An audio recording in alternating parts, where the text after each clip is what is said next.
Alhamdulillah, kita bersyukur Allah Subhanahu wa taala. Malam hari ini kita bisa berkumpul bersama dalam keadaan sehat walafiat menuju akhirnya sebuah penugasan. Atas izin Allah, 5 tahun ini dijalankan dengan baik. Begitu banyak program rencana terlaksana. Banyak sekali pengalaman saya selama bertugas di Jakarta. Di saat terasa buntu, muncul jalan keluar. Di saat terasa tidak mungkin bisa terlaksana, muncul jalan baru sehingga terlaksana lebih baik daripada yang diduga. Itu semua adalah karunia Allah dari doa semuanya yang hadir di sini. Banyak yang mendoakan dari tempat-tempat yang tak terlihat, yang tidak pernah cerita, tidak pernah bertemu, tapi mengirimkan doanya. Dan Alhamdulillah perjalanan ini menjadi perjalanan yang insya Allah kita ikhtiarkan untuk menghadirkan keadilan sosial bagi semua. Para jawara semuanya, saya ingin sampaikan terima kasih karena ia telah mengawal dengan amat baik selama 5 tahun ini. Telah menjadi mitra yang membuat Jakarta aman, tenang, tentram bagi semuanya. Dan ini adalah wujud sikap tanggung jawab kita untuk Jakarta. Betul seperti disampaikan tadi bahwa tugas kita ini menghadirkan rasa keadilan. Ini tugas yang kita coba lakukan. Jadi di antara berbagai acara yang paling mengharukan itu hari Minggu kemarin, ketika ada acara dengan kampung-kampung yang menyebut dirinya sebagai kampung-kampung miskin kota. Kenapa? Karena mereka menceritakan pengalaman yang saya sendiri tidak pernah membayangkan itu terjadi. Rekamannya ada, nanti bisa dilihat rekaman mereka. Tapi ada satu pesan dari mereka, Pak Gubernur, baru sekarang kami bisa tinggal di rumah kami tanpa takut ada orang yang datang dan bilang harus pindah.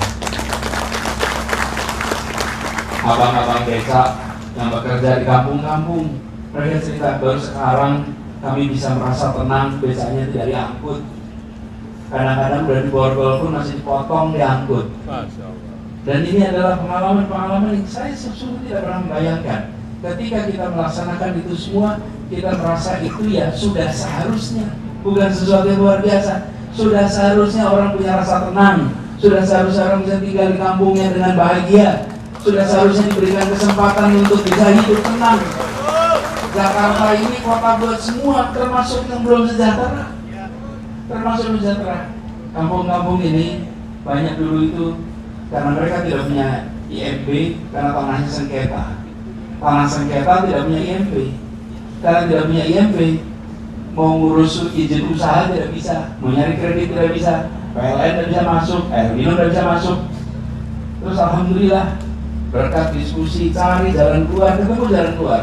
Namanya IMB kawasan, 1 RT 1 IMB, seluruh rumah 1 IMB atas nama ketua RT. Ini terobosan aja, tapi berkat ada IMB itu semua bisa hidup tenang lagi di rumahnya masing-masing.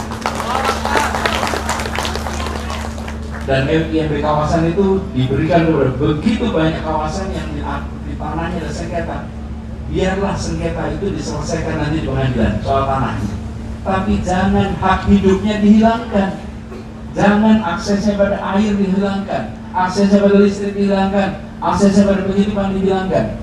Tanggung jawab kita justru memberikan rasa aman pada semua, apapun status tanah yang sedang digunakannya.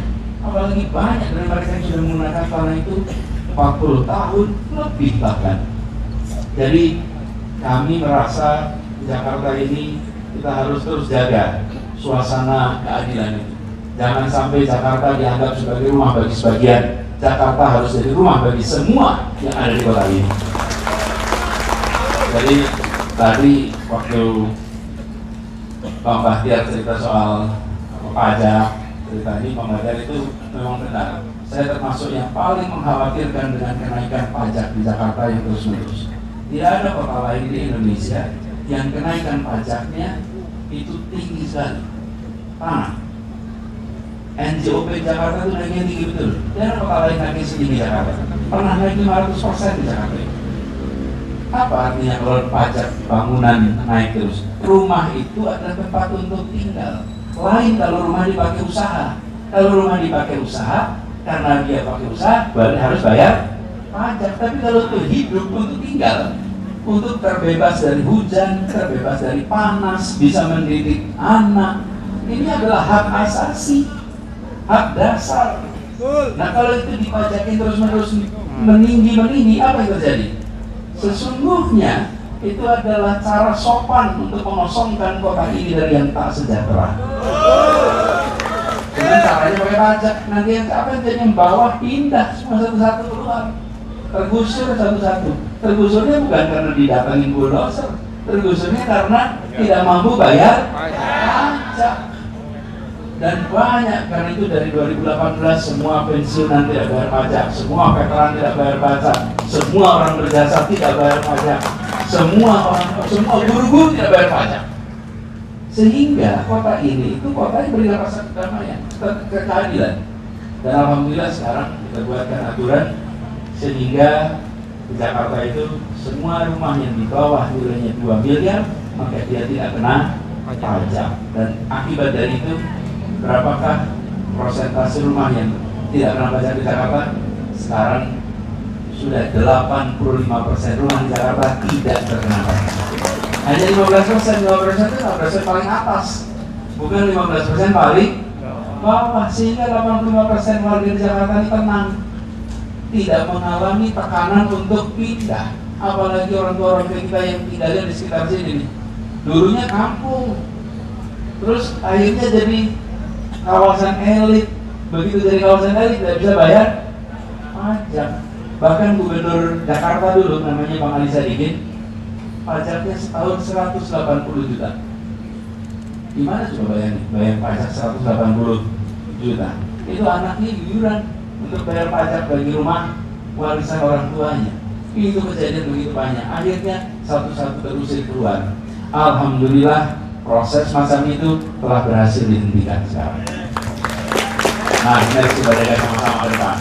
Jadi saya ingin sampaikan kepada semua, alhamdulillah 5 tahun ini Jakarta kita syukuri telah mengalami perubahan untuk kebaikan. Insya Allah ini bisa jalan terus. Dan insya Allah apa yang dikerjakan bisa kita jaga sama-sama nih. Jaga sama-sama supaya kita merasa tinggal di rumah kita sendiri. Kita bukan seperti numpang di tanah kita sendiri. Nah, ini yang harus kita jaga terus ke depan.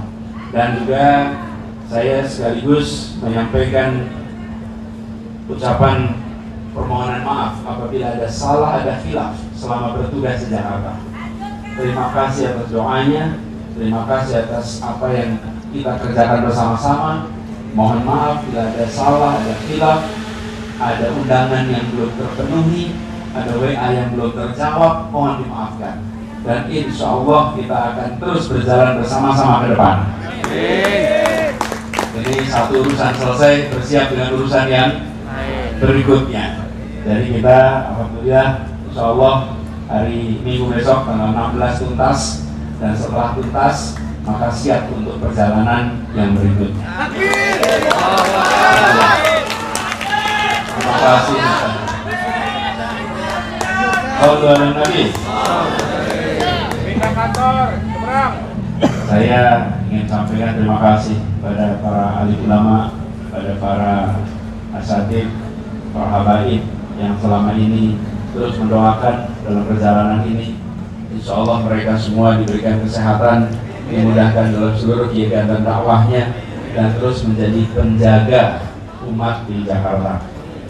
Izinkan saya mengakhiri sambutan ini. Boleh nggak pakai pantun? Boleh ya pakai pantun? Iya, tapi belum berpantun. Ya, biar nggak kalah sama Bang Dul. Ke sungai cari ikan arwana, terus dimasak pakai sambal roa. Selamat datang para jawara, di balai kota kita berdoa. Satu lagi.